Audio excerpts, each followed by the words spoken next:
Hey everyone, I'm Jeff Sorensen, co-founder and director of Optimized, a student-led social innovation community at the University of Michigan that provides support, mentorship, and funding for students to turn ideas into impact. And this is the Why Not Me podcast, where I speak with entrepreneurs, activists, researchers, and leaders from all walks of life about how they're using their life to make a positive impact in the world. Today I spoke with my friend Matt Feierstein. He's the president of EverCommerce, a company that provides software solutions for service-based small businesses around the world. When I met Matt in 2013, his company had 40 employees and wasn't sure what its future would look like. Today, that company IPO'd for more than $3 billion and has more than 500,000 small businesses as customers. In our conversation, Matt and I talked a little bit about his business today, but a lot more about his journey to get to where he is. Along the way, he had a lot of steps that felt like he was moving in a good direction, but then periods of multiple years where he wasn't sure what he was doing and he felt like he might even be taking a step back. As it turned out, though, those years were actually some of the most formative and most important to the work that he did afterward. We also talk about building effective teams and why it's so important to be able to learn from people who have different skill sets and perspectives than our own. And we talk about professional growth and generally a lot of tips for people who are early in their careers for how to find something that's purposeful, that you can contribute value in, and continue growing in your own journey. I hope you enjoy the conversation as much as I did, and thanks so much for listening to this podcast. It really means a lot to us.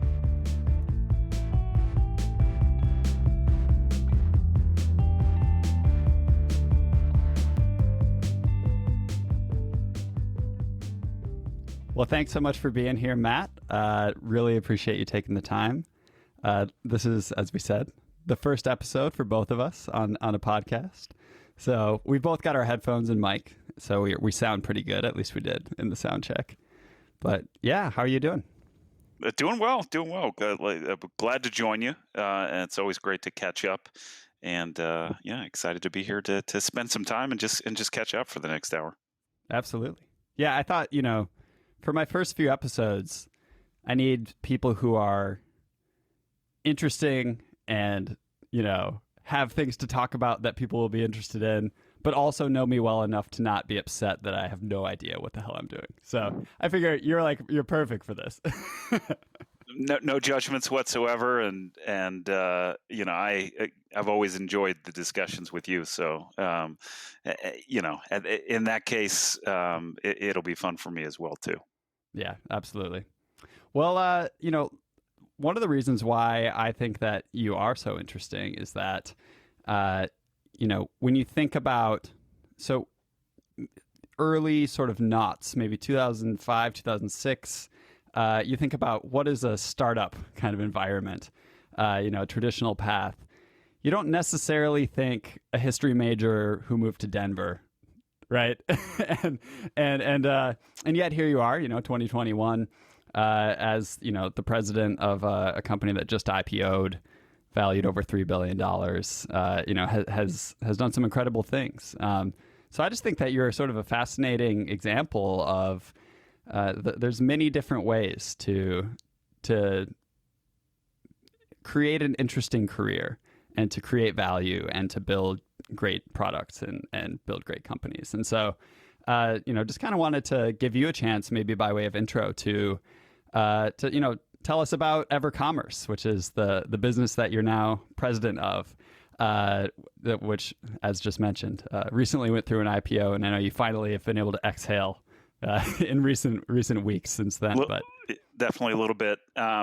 This is quick background on EverCommerce. At EverCommerce, we're building the leading service commerce platform that provides integrated software as a service solutions for service-based SMBs. And when it comes down to it, that's what we're passionate about. We're passionate about service-based SMBs, and I can be passionate about that. Tell me, SMBs, give me the acronym there.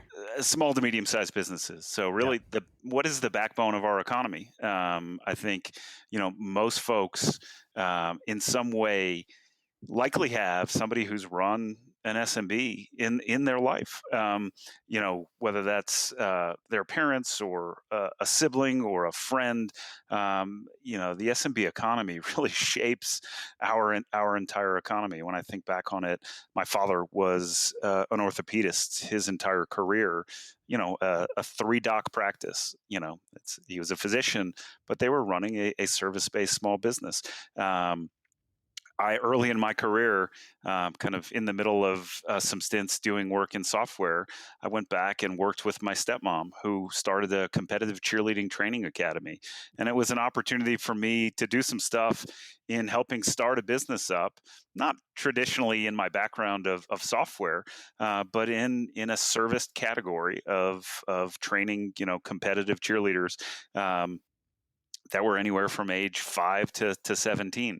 Again, another great example of a service-based small business. And like I said, most people can find somewhere, in their network where the people close to them are involved in this service economy. So I'm super passionate about it. Everybody at EverCommerce is super passionate about it, and it's a massive market opportunity because service-based businesses really need to continue to digitize their approach. We all, as consumers, are digitizing our lives. So much of our life has become digital, and service-based small businesses need they need those same capabilities to keep up with their consumers. So, really exciting pursuit. I couldn't have told you 30 years ago when I was, or a little less than 30 years ago when I was getting started in my career, that this is where I would end up. But it's really been somewhat of a natural progression as I look back. Not necessarily planned, but pretty natural. It's like, the Steve Jobs quote, right? You can only connect the dots in reverse.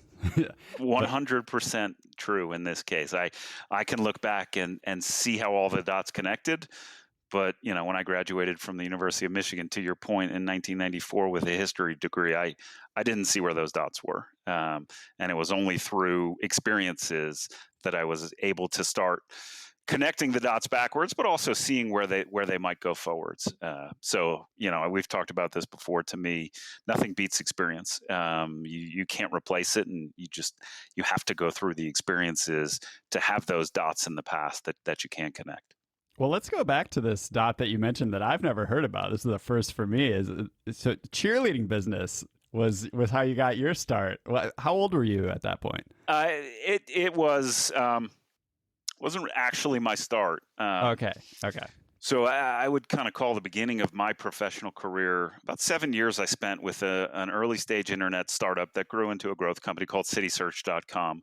CitySearch.com may not be a brand name that many recognize today, but it was an online city guide. Think about the predecessor to Yelp. Sure. So probably most people know Yelp today. CitySearch was Yelp before it was around. And it was an awesome opportunity.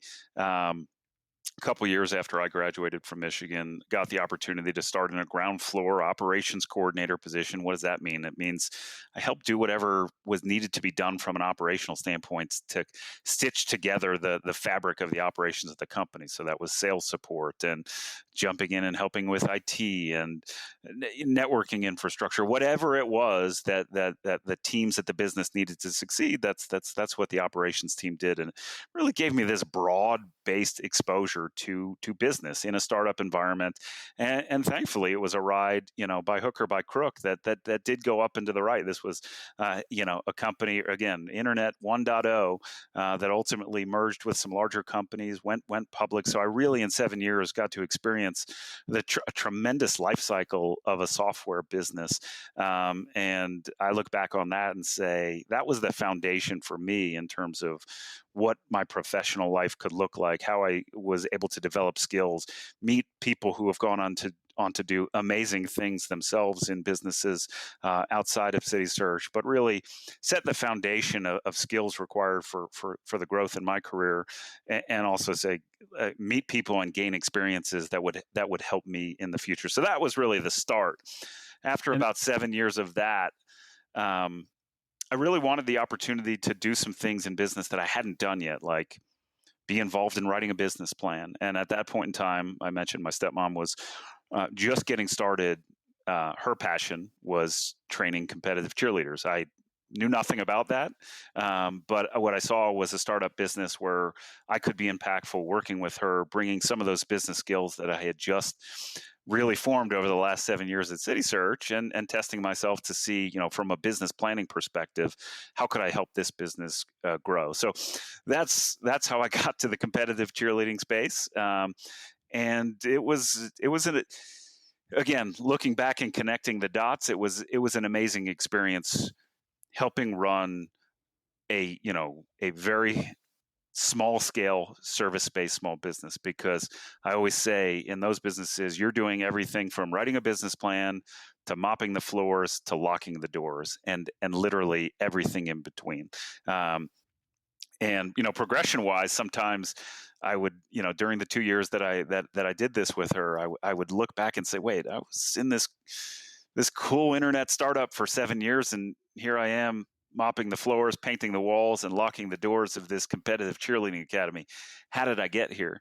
And it was probably only till after I left that experience, and again was able to look back at that dot and say, no, that was actually progressive for my experience. I learned things that I wouldn't have learned at my experience at City Search that will help me in the future. Little did I know that I would be engaged in a platform, 15 years later, that was all about helping service-based small businesses thrive, when I had worked at one and truly felt the pain points that a business like that has. And so it is kind of serendipitous that I can look backwards today and say that was a dot in the journey that was meant to be there.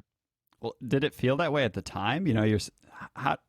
Tell me about that, because I find that fascinating. Well, so first of all, we're talking early stage internet, right? When you go into the City Search business. And so was that something that at the time that a lot of your classmates were also thinking about, is like, I want to go work for an internet startup? Probably not.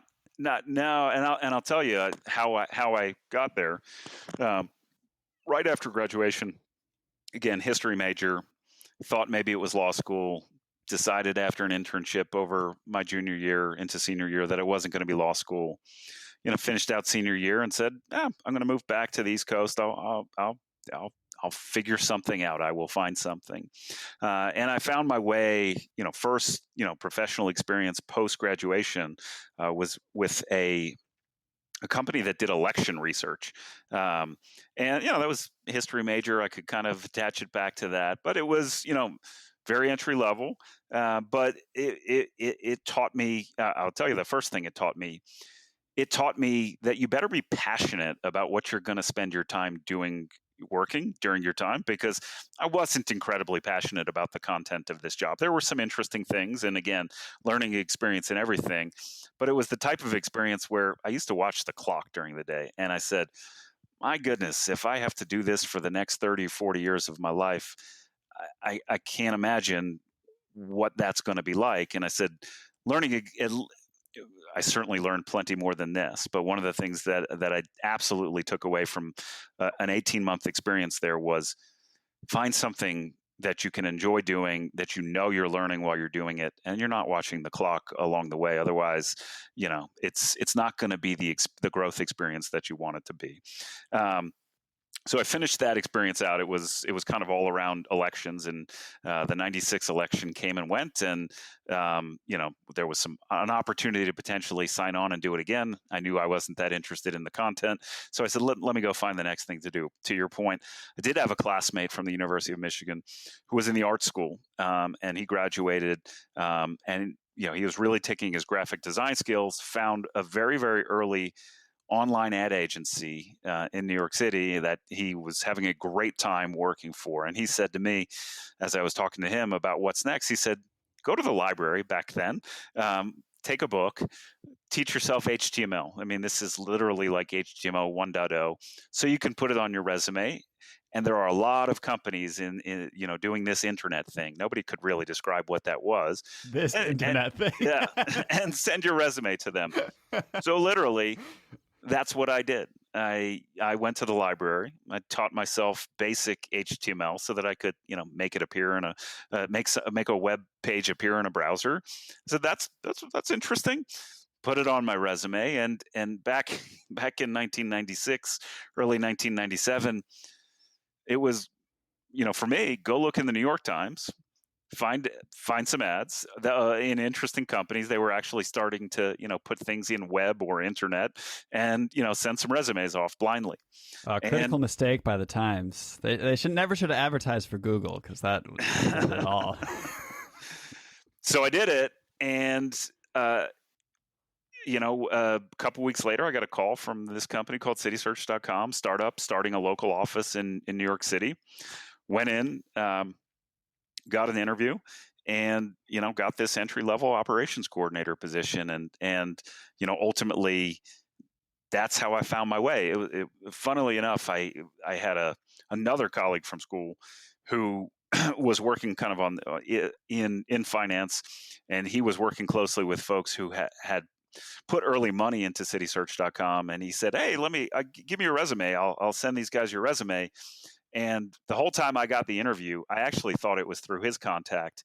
It wasn't until I got the job and they got my resume through his contacts after the fact. But as it turns out, the faxing of all the resumes from my father's medical office was ultimately what ended up getting me the introduction for the interview and getting me the job, not the contact that I thought ended up getting me an interview. So that was just cold outreach. You were sending out to as many as you could. Cold outreach, just sending the faxes from Dad's office where he had a fax machine, and it's again, looking back on it, it's like, well, it goes along with the story of there.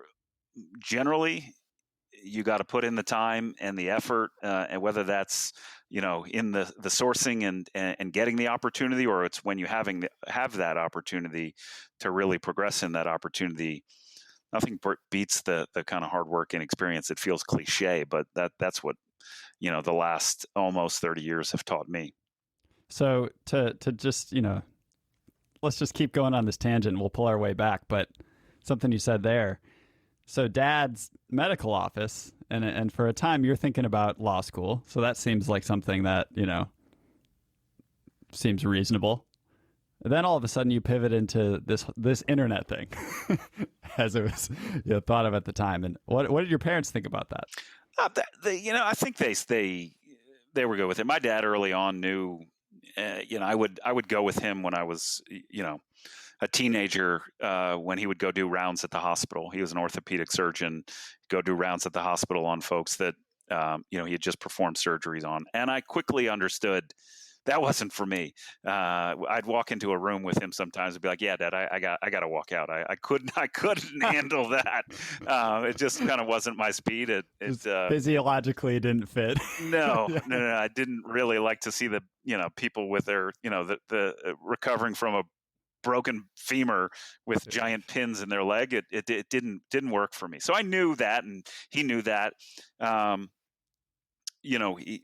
What he and my mother instilled was just that hard work, that work ethic. And I think they had confidence that with that work ethic, I would find my way to where I needed to be. So they were very, very open to me finding my own journey along the way. And I think comfortable that I would make that happen. So nothing from that family perspective that they felt like I wasn't going to follow the right path. I think that what they were excited about was, hey, this internet thing. All it was business experience. At the end of the day, it could have been of any content. I actually found myself really enjoying that type of business, and I learned a lot along the way. And it certainly has been foundational to things that I've done in the future.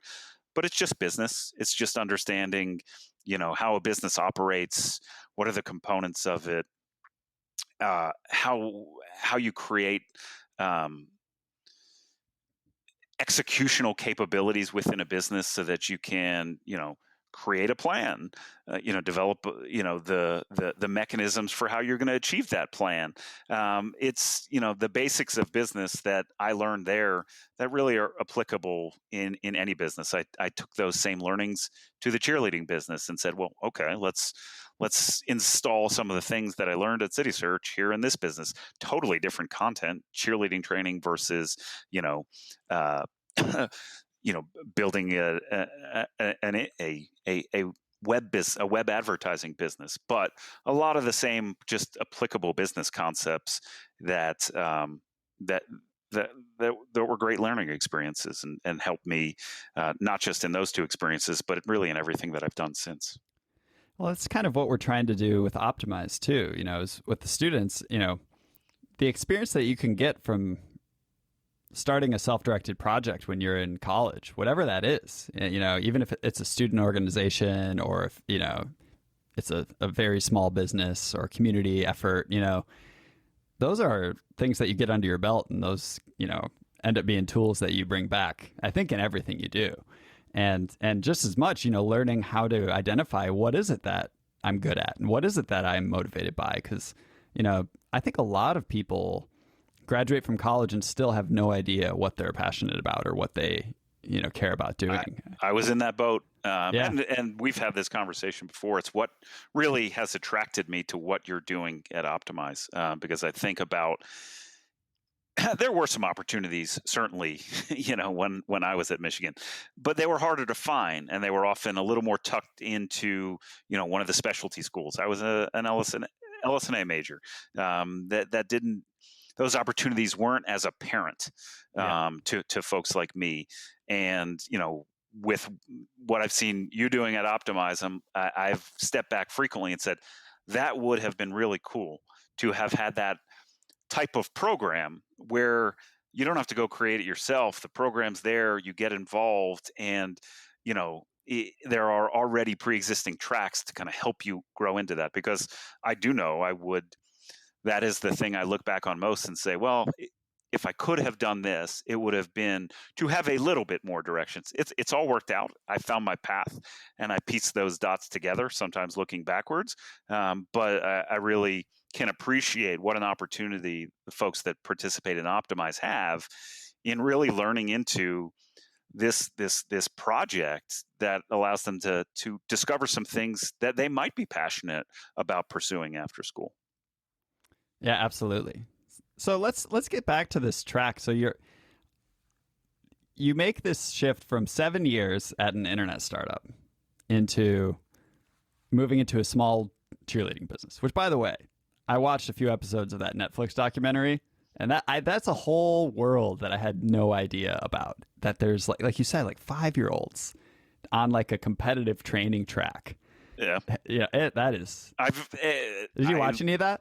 I did. It's actually my wife was super interested in it, and I met my wife right before I was leaving City Search and starting this. So she was with me on the journey, and part of actually this cheerleading training business was an apparel business, where it was part of my stepmother's idea that that we could have an apparel line, we could build that apparel line, sell it, to different other competitive cheerleading training academies. So my wife actually came with me and was part of that retail journey of building that out. And so we went to many competitions, selling our wares of our retail line. Over time, we said this business is much more scalable from the service side. But she certainly can appreciate that. So she watched a lot more of that documentary, but she was well aware, as was I, from having watched these kids train, that there is this kind of massive following, almost cult-like, around competitive cheerleading, and B, these are tremendous athletes. What they do is incredibly impressive. From it's part dance, part gymnastics, part cheer, and most folks, maybe see a competition here or there, like in 3 seconds on ESPN or something like that. But I think learned a lot from that documentary series about what competitive training, cheerleading actually is about. It was, as impressive a set of young athletes as I've seen. Oh, talk about the perseverance too. I mean, the injuries that they sustain. I mean, it's Legit. incredible. Yeah. Legit injuries. I grew up playing soccer, and you'd take an elbow to the nose, but usually it wasn't from somebody who was flying, 10 feet over your head. So Right. it's impressive, and certainly takes a lot of skill, but also a lot of courage from these kids. Yeah. So once you get into that, how did you think about that at the time? Because you said in hindsight, you've gained all this experience. It's helped you now have an insight into your customers. And I mean, you guys have hundreds of thousands of customers at this point, so you having that may have really, really helped you to relate to tremendously. But you didn't know that. No, I didn't know that. And I didn't appreciate it at the time. It's hard sometimes when you're in the midst of something that, you're not seeing you see the benefits in the rearview mirror, but while you're there, you're like, wait, this just doesn't feel right. Now, personally, there was stuff going on in my life at that time. It was I'd call it a challenging 18 to 24 months, because I knew I was doing something that wasn't forever. And I knew it was not, it was not directly something that I could see that was going to get me to the next stage in my growth journey at that time. Again, looking back, it absolutely was foundational to my growth journey. But one of those things you learn after the fact, that perspective during it is sometimes you can't see the forest for the trees, and you were missing that perspective. And I can say I was guilty of missing that perspective during that time. Again, it was one of the more tumultuous periods in my life in terms of things that I was going through personally. But that also probably had some blinders on me in terms of why I couldn't see the value in what I was doing. But it was I knew I wanted to move on to the next thing. But I did. I had committed to my stepmom to help her, and I feel good about the time that I put in there, and ultimately I think it was helpful in terms of building the scale of the business that ultimately she was able to pivot out of when it was her time to move on, and she was able to ultimately sell the businesses and have a nice outcome for what she wanted. I think that's I had never known that part of your story, and I think that's a really interesting piece for young people, because there's this narrative now that if you're not a massive success by the time you're 25, then you have somehow missed it, right? And the rest of your life is just going to be downhill, and that's just not right. I mean, at this point, you're already you're in early 30s, or? Oh yeah. I was started that when I was 32, and I finished that when I was closing in on 34. So it and that was after feeling really good about a 7-year experience that I knew was foundational to my career, right? But almost felt like a step back. Again, looking backwards, it was in no way a step back. It just didn't feel like it was on the same course that I had been on. Sure. And I totally agree with you. Sometimes everybody expects the progression journey to look like everything is up and to the right. The growth curve only goes that way. But the reality is that it's not up and to the right. It's a series of peaks and valleys, and hopefully the valleys aren't too deep. But you learn through that type of curve. Now, some people, they get the experience of everything went up and to the right. But I think for most of us, that's not the case. Yeah. And sometimes the ones who it seems like everything's up to the right, there's actually some stuff going on that the main narrative never quite captures. 100%. That's probably the reality. Is that everybody faces adversity or a turn in their journey that they weren't expecting, and that is more of the reality than the perception that, people may have that, I got to have all of this figured out by the time I'm 25 and 2 years out of school. Yeah. I would tell you my experience says, no, you don't. There is room to test and learn, to fail and succeed during that journey. And in fact, I would argue, it makes you stronger along the way, and you learn a lot more through that than just everything coming as easy as you would hope it would. Absolutely. So, at this time you're feeling like you're not sure how you're feeling like you almost maybe took a step back, or you've gotten off the track, and so what happens from there? Where do you go from there? Yeah. So I told my stepmom it was time for me to look for the next step in my growth journey. She obviously was supportive of that, and I mentioned back, one of the values of that experience at City Search was the people that I met, and the context that I had, and the work and the engagement that I had with them during that time. And I found some folks that I had worked with, who were starting up another business. You call it now, we're now Internet 2.0, maybe getting close to 3.0. This is probably around 2006. They were starting up within with a company that now is IAC, Interactive Corporation, which is a big conglomerate of different internet brands. We're starting up a comparative shopping engine, and they probably had, 15 or 20 people at that point in time, but it was still a startup within this larger organization, and they had a need for some operational leadership and management, and they were just starting that part of their functional organization up. And when I reached out and we connected, we saw there was an opportunity for me to get back. Basically it was like, oh, I get to jump back to this spot where I feel like I jumped off of. And those connections that you make, those networks that you build over the course of your career are incredibly powerful. And they kind of got me back on that track that I was like, I want to get back on that track. And I could have, if I didn't have those connections, would I have ultimately gotten back? Probably. But the networking there was incredibly helpful, and I was able to jump back into something that I was passionate about, that I knew I could contribute to, and that I believed would be, continue to be successive in my growth journey. So you're there then for how many years?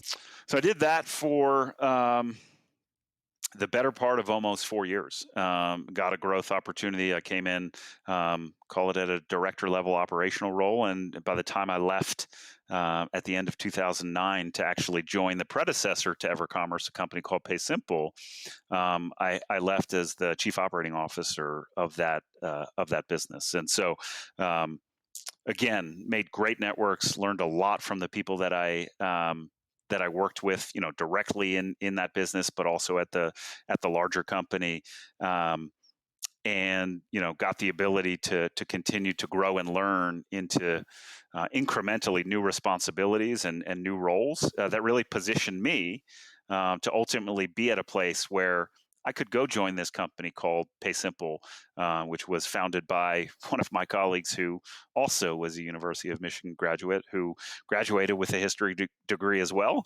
And ultimately, his goal in life was to become an entrepreneur, and start growth platforms. And it just so happened, by the time that point in 2009 rolled around, he had gotten PaySimple to a place where it was, he was looking for that next level of operational leadership that really matched with my skill sets. PaySimple was also a software as a service company.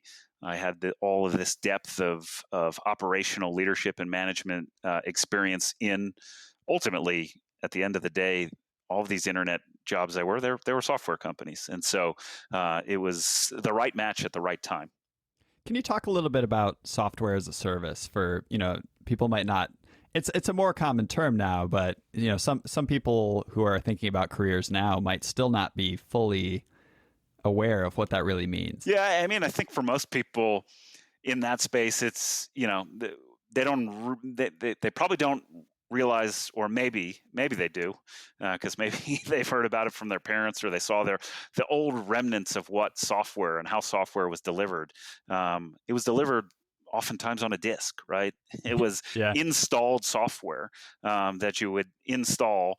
It wasn't in the cloud or um, delivered as a service. It was from this kind of install, which later days came from a disk. Early days it came from other mechanisms. So software as a service, it sometimes sounds probably more mystical than it really is. It's just kind of the evolution of how software is delivered to its end consumers. It's more as like a service that you pay for on an ongoing basis. Yep. Makes sense. So at this point, you've sort of solidified that you have something to bring to the table in terms of operational leadership, right? But again, that's not an obvious path from being a liberal arts history major to saying I can be the chief operating officer and president of a growth company, And one thing that, we've talked about before, you said something about how, bringing curiosity into your life and working from a foundation of what you're good at, but being curious about what other people are good at. But one thing that struck me when we were talking about that is, how do you even know what you're good at? How did you learn that? Was that just sort of along the way, just it's randomly? Is it people appreciating you and saying, hey, you really did a good job with this? Or is that, or is there a level of intentionality on your end of saying, what am I good at? Yeah, that's for me. It's been a lot of other people actually telling me what I'm good at, which is interesting. And so I've tried to lean into that and create environments where people feel comfortable to give feedback. But I don't. It's much harder for me to see myself what I'm good at than it is for other people to tell me, which is kind of interesting. I think it's both. For me, it was both. It wasn't that directive and intentional at the beginning, for sure. I think I understood, through scholastic engagements, what I enjoyed, what I excelled at in that educational environment. Right, I knew I was always good at ingesting information and then communicating that back. That could be in the way I wrote papers in college. I just, or even in high school, that I could take information in wherever I was taking that information in. That back in school, that was mostly in textbooks, or however, that's where we got that information. And I was good at that component of researching, finding information, and distilling it in a way that I could make a point. So, I knew that much from my school experiences, but it did take experience. That first job that I didn't like so much, where I watched the clock at that election research firm, I also was able to see what I was good at. There was a bunch of data in that.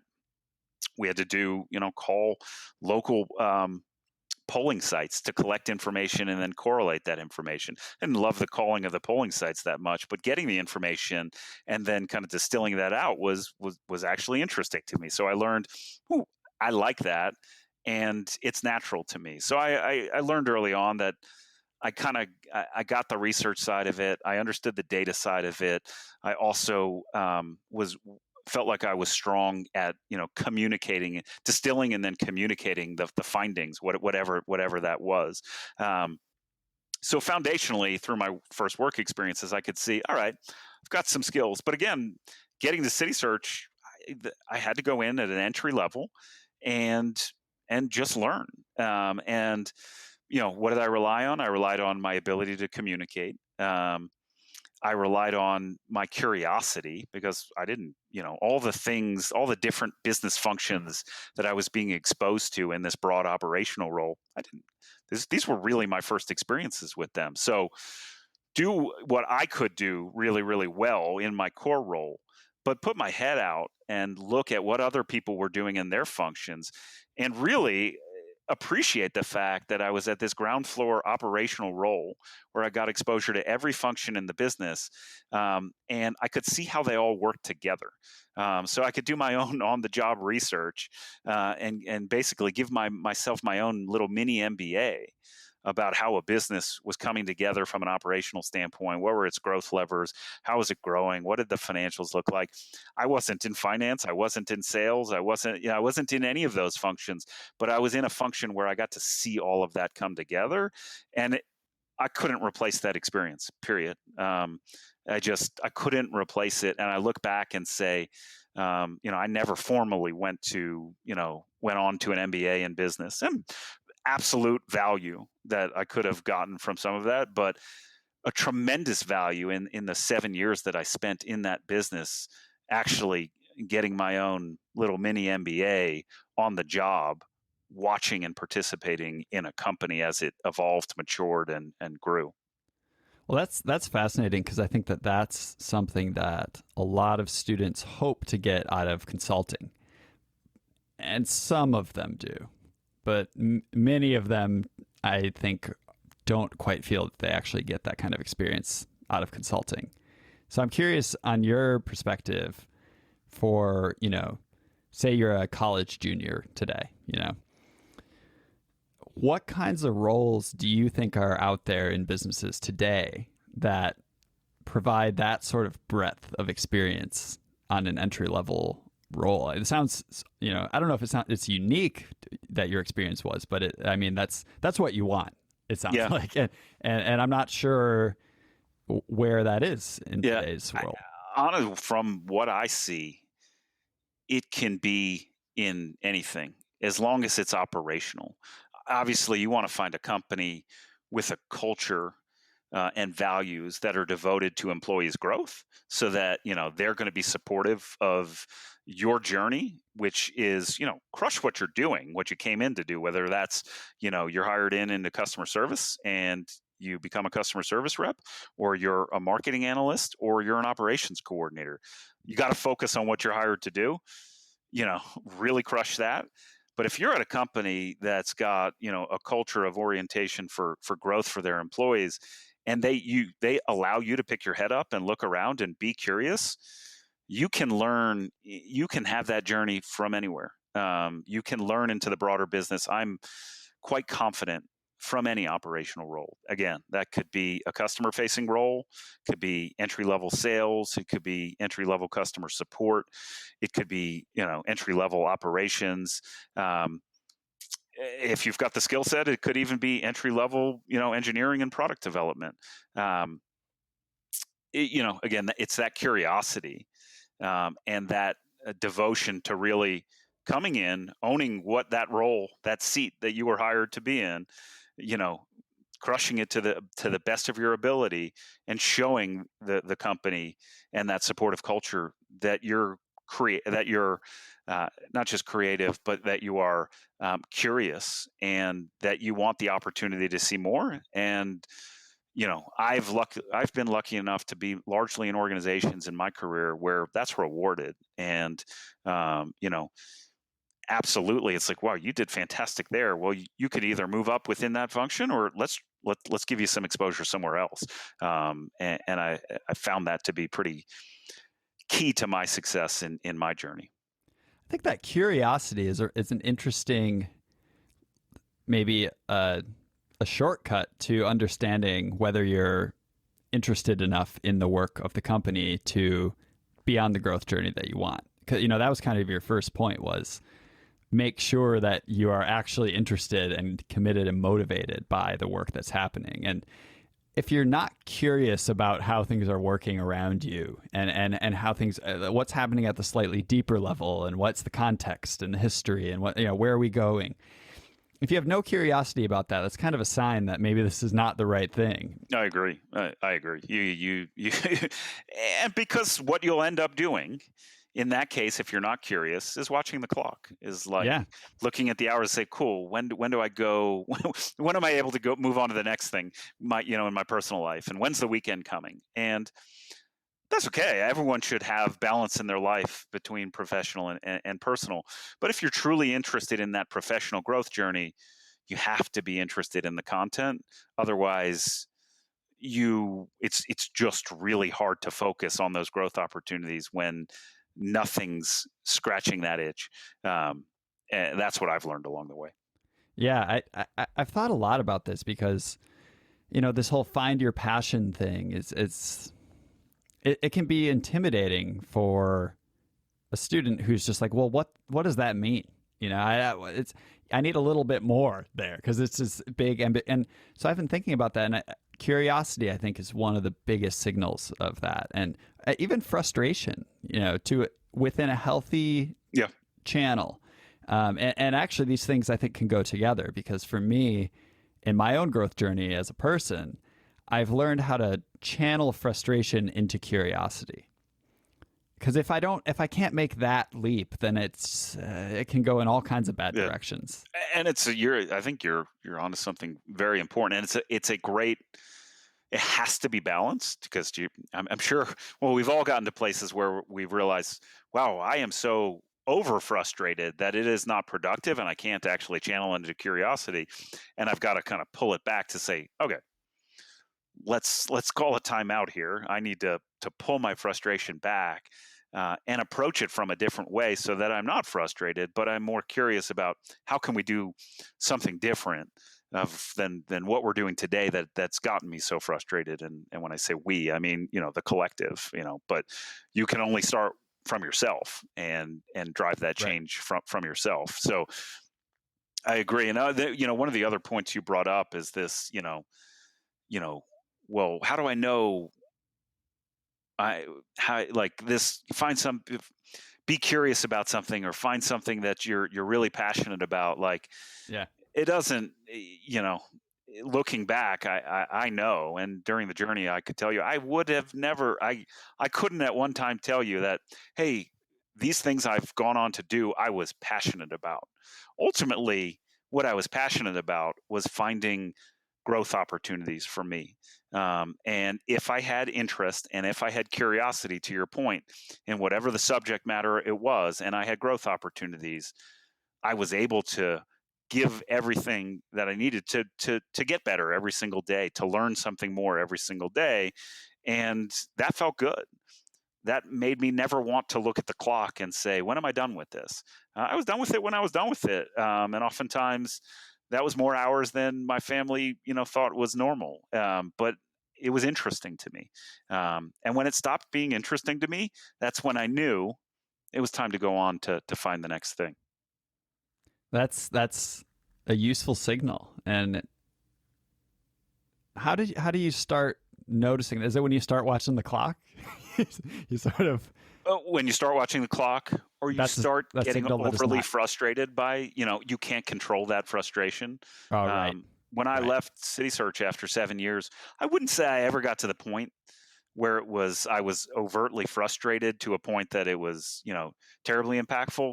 But it became clear to me that my growth journey there was done. I knew it had been such a, multiple promotions, multiple new opportunities over those 7 years.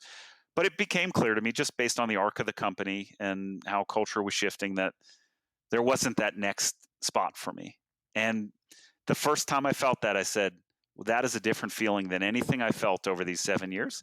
It's time for me to go do something else. And it was actually, there was not a lot of churn in my head over it. I was able to see it clearly, and I said, okay, I hadn't felt that before, so I think that's my signal. And it was looking back on it, it was exactly the right time, because I can say those 7 years were fantastic, and I never hit that point of stagnation or frustration where I had any bitterness about the experience there. The only thing I could say about that experience in that 7 years was it was absolutely foundational to who I am as a professional today and supportive of the journey that I've had. So I want to get back to the next part of the story, because this is where essentially you and Eric team up, which has turned out to be a pretty good partnership, you could say. But before I do that, I do want to sort of just dive into one thing that you said, which is once you found a way to sort of tap into that, what maybe you call it passion, maybe you call it, curiosity, just the intensity of knowing that you're on a growth journey and you can just do the work. You're not watching the clock, Um, I'm very fascinated in, and you and I have talked about this a little bit before, but this sort of idea of balance, um, you know, work life balance, and then a lot of people reject that and say, well, it's all one life, and so and I think I'm a little bit more in that camp maybe of not necessarily thinking about work life balance, but still trying to think about some amount of balance of the things I'm doing in my life. And I don't know. I've been thinking about this a lot lately, because I've been reflecting on the fact that if you're working 30 hours in something you hate that someone else is making you do, versus working 90 hours in something that you maybe 90 is a little high for anyone, but there's weeks where it happens, right? And so in something that you're just choosing to do because you care about it and you're learning and you're growing.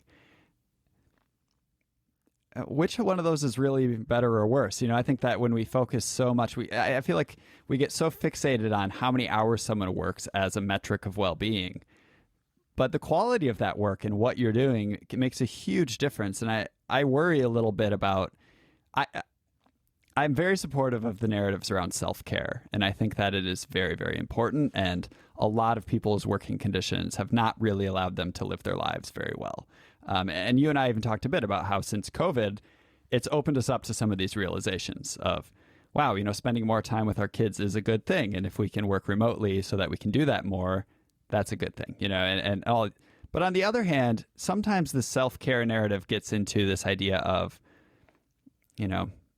working hard is bad for you, and I don't know. I worry about that because I think if you found something that you are excited about, I don't think we need to be carrying this idea necessarily that it's bad for us to do that as intensely as we can, Yeah. And I tend to agree with you. I think work-life balance it's kind of it's a term. It's there, and it's for some people I think it's got one meaning, and for other people it's got a different meaning. And I tend to agree with you more that it's one life.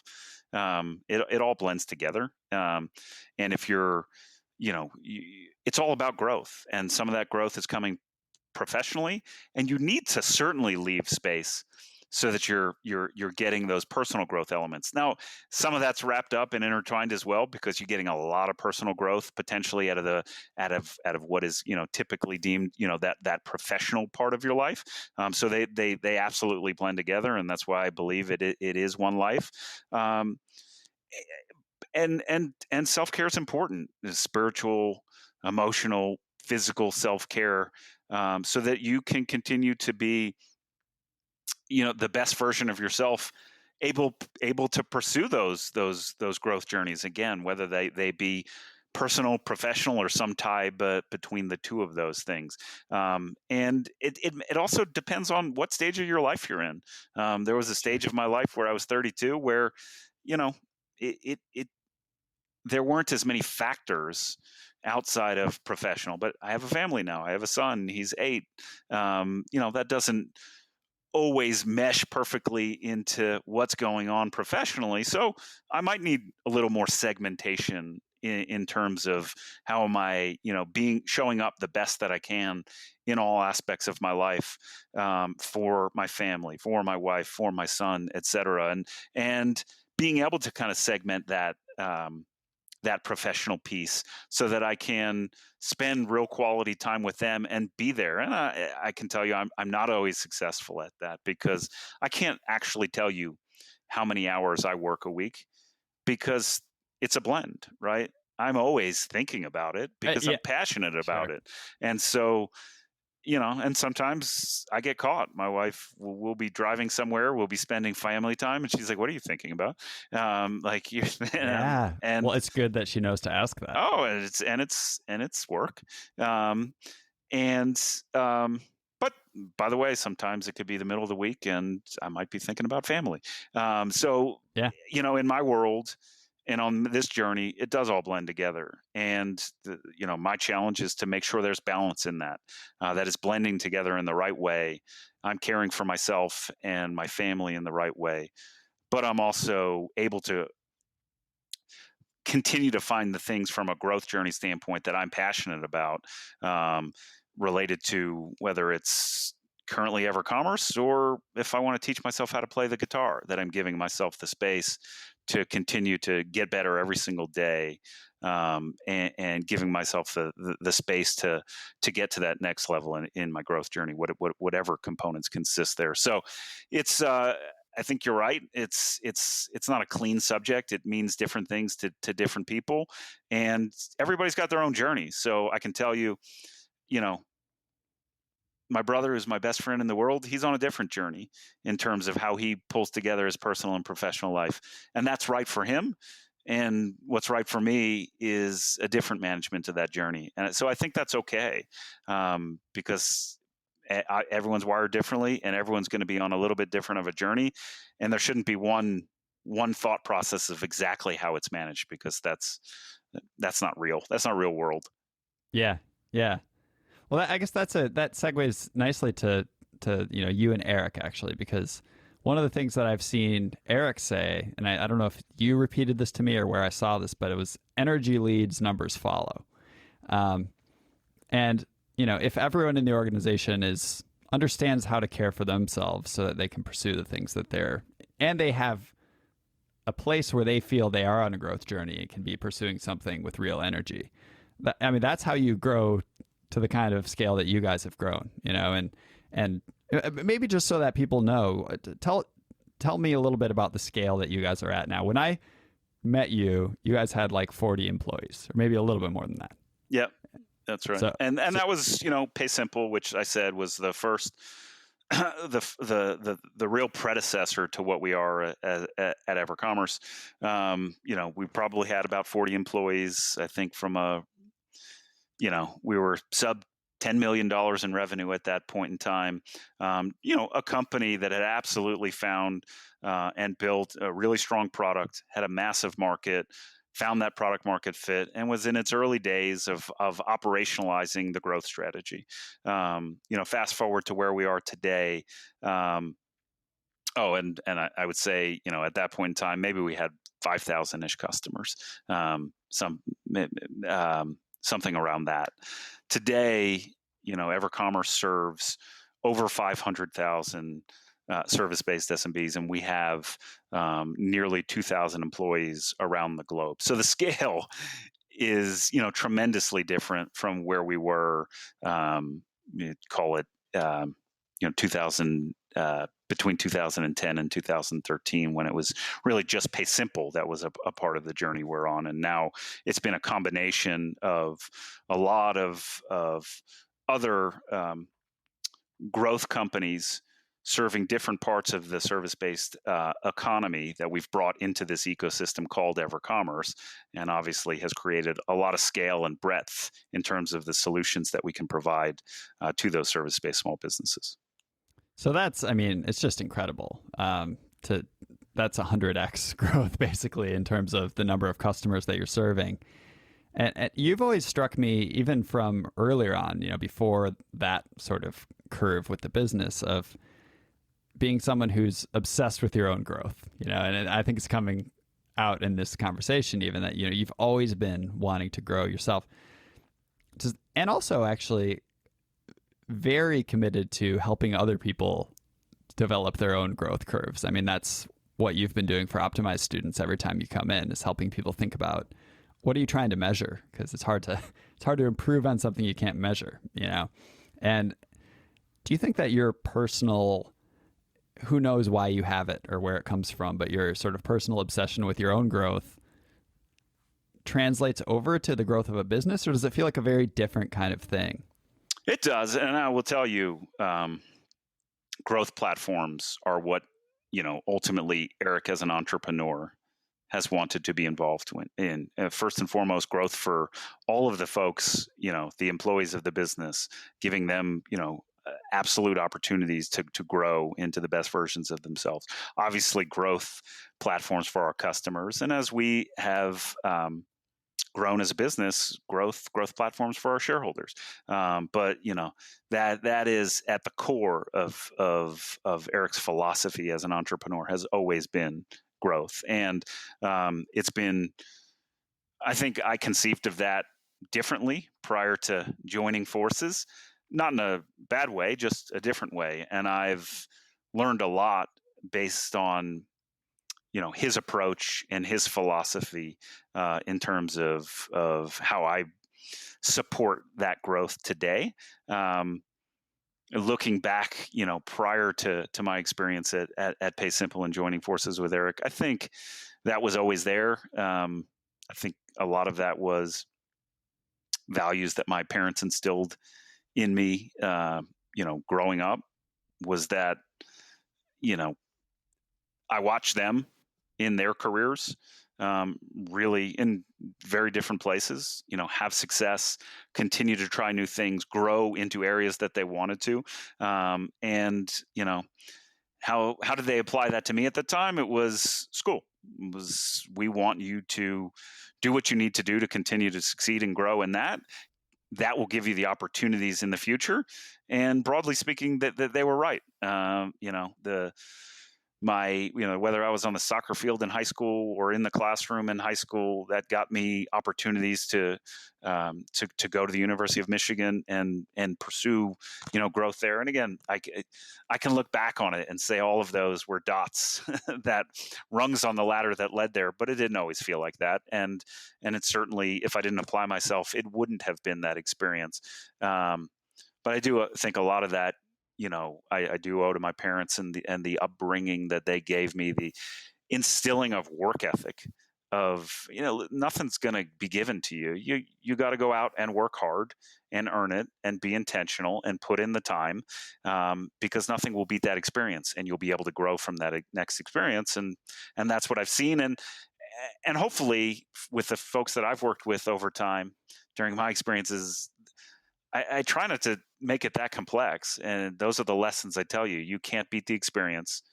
And I can tell you, looking back after you go through those experiences, whether it's 1 year, 3 years, 5 years, you can look back and you can feel incredibly proud of that growth journey, because if you've gone through it and you've experienced the ups, downs, peaks, valleys, and gotten to that next level, you will have perspective to look backwards and say, wow, look at what I've accomplished.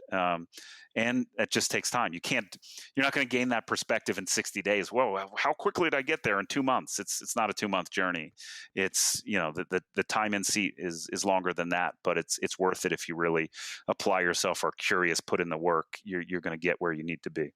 So you mean that my idea to title this episode "How to Become Matt Feierstein in 60 Days" is going to have to be scrapped? It wasn't my journey. So you team up with Eric, and you've got, all this ideas about growth. You said you think differently about it in some ways now. In what ways? Well, I think the thing that I've learned the most from him is vision. He's just had this vision around growth and around building something bigger than he could see.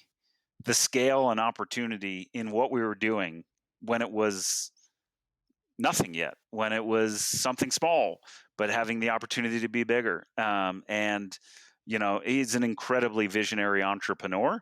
And my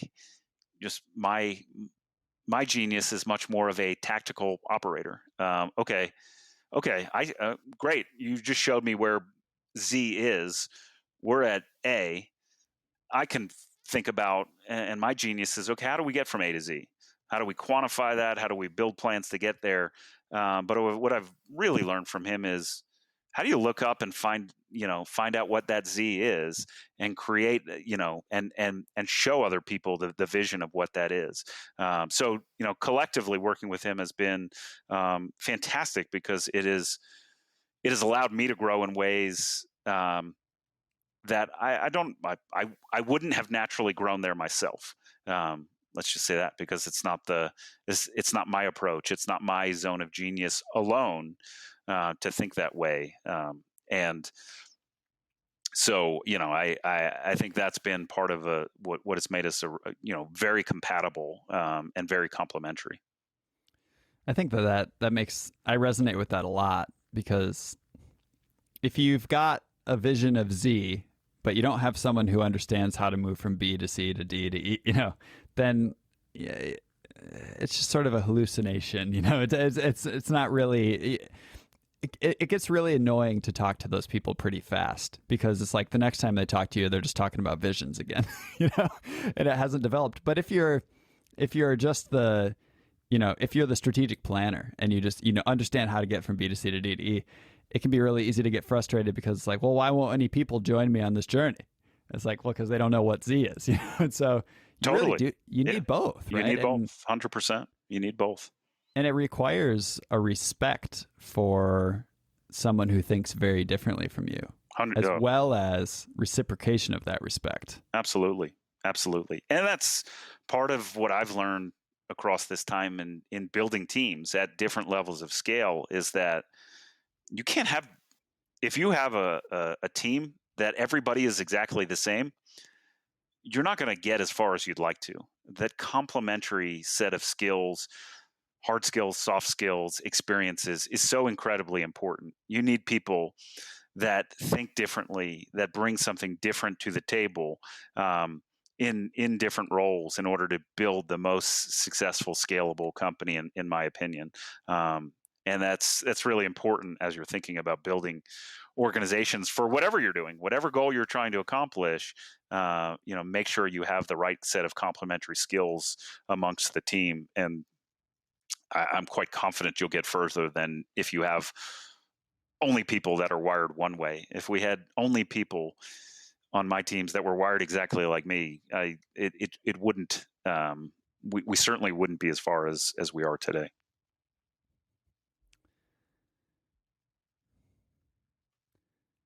This is it's just got me thinking about a lot of things about education, which is obviously my, heading into my 10th year in my career in this field. And I'm always thinking about, how are we over standardizing the experience, and missing out on the uniqueness of humans, and missing out on the potential of that. And that's why our program is, we just say, work on, what do you want to work on?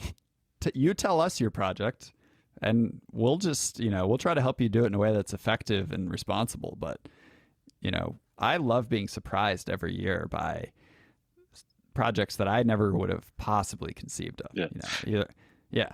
It's impressive. Again, it's been one of the things that's attracted me to stay involved with Optimize, is you've created this, this framework for folks that, again, when I went to school, I don't think those frameworks were much harder to find.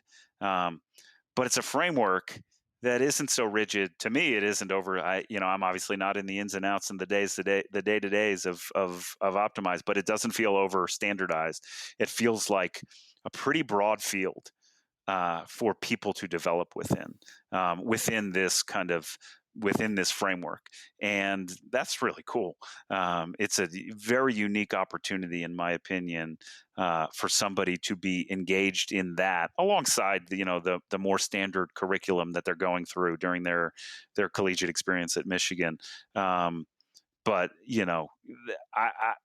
from a real world applicability standpoint that I've experienced over time, the Optimize program really is fantastic at preparing you for a lot of the things that you're going to find in more kind of standard professional endeavors. And again, whether that's as an entrepreneur starting your own thing, or that's part of working in a bigger organization, I honestly think the skills that and experiences people are taking away from Optimize are preparing them for that next life in a pretty substantial way. Well, we can just wrap it up there. Now we've got the perfect. It took us about an hour and 6 minutes for you to give the perfect blurb that we'll just clip out and promote everywhere. So, no, in all seriousness, if you can go a little longer, I'd love to ask you a couple more. Yeah, please. But that was, that means a lot to me. I really appreciate that. So, something that I'm working through right now, actually, just before I came on here, I was doing a candidate interview for a position that we're going to have coming open, and it's a leadership role for.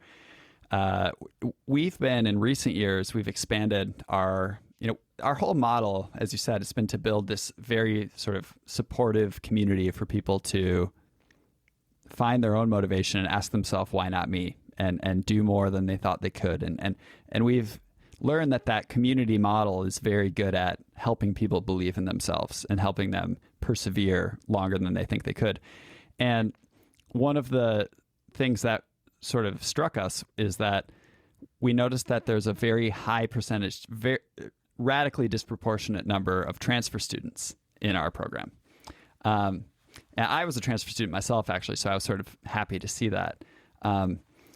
But we started realizing that, a student who is transferring to a 4-year school from a community college, first of all, needs to have a strong amount of belief that they'll be able to do it and that they'll belong. And then they need a place that will support them with real belonging once they get here, And so what we've done in the last few years is we've partnered with community colleges intentionally to offer our programs at their campus so that students can get involved in this program, then start building relationships, building momentum. The program's actually called Momentum. And, start to believe I could transfer to Michigan. And then once they do, they just continue on in the same programs with the same community that they were already a part of. And so instead of needing to say, oh my gosh, I'm at this whole new place, I don't know what to do about it, they're just with us. So this has been a huge growth area for us. We're now Michigan's fastest growing community college transfer program and LSA's largest community college transfer program. We've seen like 165% increase in transfer in 3 years from the schools that we work with. So I'm super excited about this. I just, it really helps to make Michigan more inclusive and more diverse and supportive of the diversity of talent that's in the population in the state of Michigan. And so anyway, all this to say, the person who's helped us build this program is moving on to pursue another opportunity now, and we're hiring for this role. So it feels very important to me because this is a key area of what the future of Optimize will be, is that we're going to be serving hopefully all 28 community colleges in the state of Michigan. And so I'm thinking a lot about, how do I think about who's the right person to take us from, currently 400 students from community colleges are in our programs. We want to be at 4,000 within a few years, and I know my skill set, and I'm much more on the vision, kind of inspiration, community building side.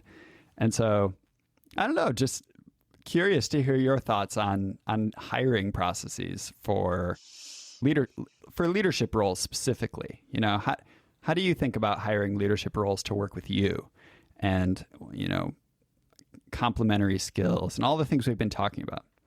Yeah. I focus on a couple of things. It obviously always depends on the role. So frequently I'm hiring for operational leadership roles, and I want to understand their frameworks for execution. So, right, obviously identify the vision, identify the visionary objectives. What are tell me how you think about getting from A to Z. And what frameworks do you use? And do you have a framework? And are you flexible in how you think about those frameworks? That's important for me, in those operational roles. From a culture and values and vision standpoint, I also want to understand how do you build a team?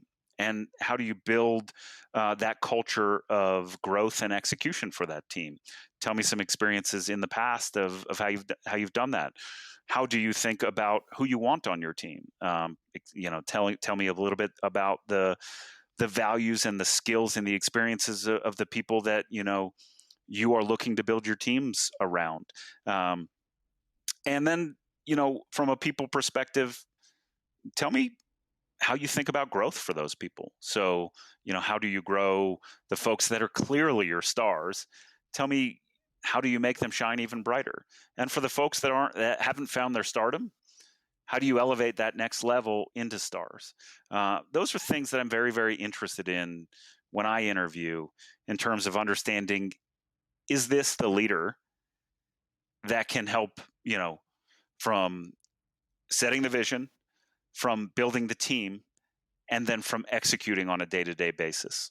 Typically, those are the things that are important in the leadership roles that I'm hiring for. And it sounds like in this, are going to be equally important. It's going to be a shared vision that you have about, going from 400 to 4,000, or eventually 40,000, and feeling passionate about that, and then sharing your values, that you have built around the program and the culture that you've built, but then also bringing in that, that detailed approach to, okay, great, we share this, we know how we want to do it from, how we want it to feel from a values and culture standpoint, but what are the frameworks that are going to allow us to create transparency and alignment within the teams to actually get us from A to Z. So that's where I focus from an interview standpoint, in terms of just hearing how people express around those questions.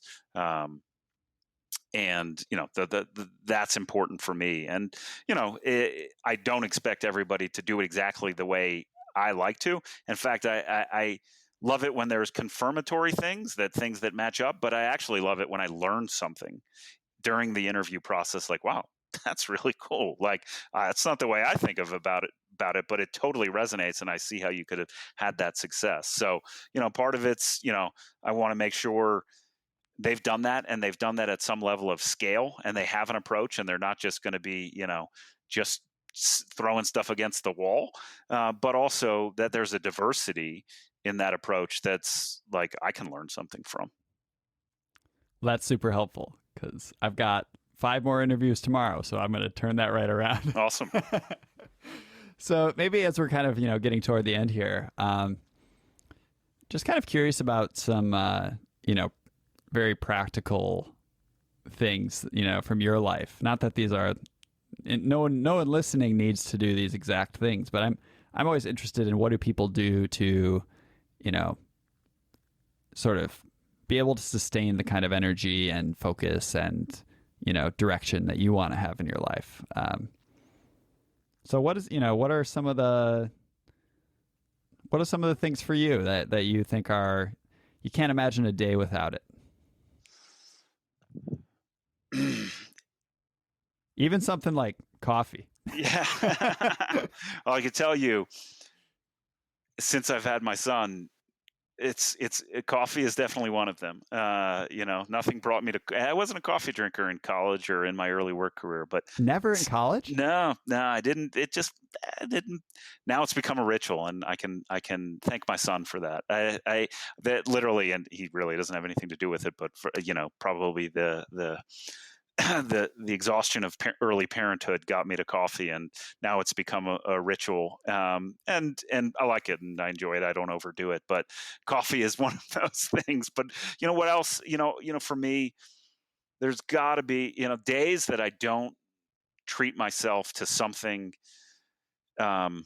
where I can open my brain up from the problems that I spend most of my day thinking about, are days that I feel just more tired and less fulfilled at the end of the day. So whether that's giving myself that outlet to go work out and clear my head through working out, or going and driving some golf balls at the driving range and clearing my head that way, giving myself the opportunity to clear my head and not think about the current slate of challenges that I have professionally is absolutely a critical thing, that I need to do every day. And when I don't do it, I feel worse about it.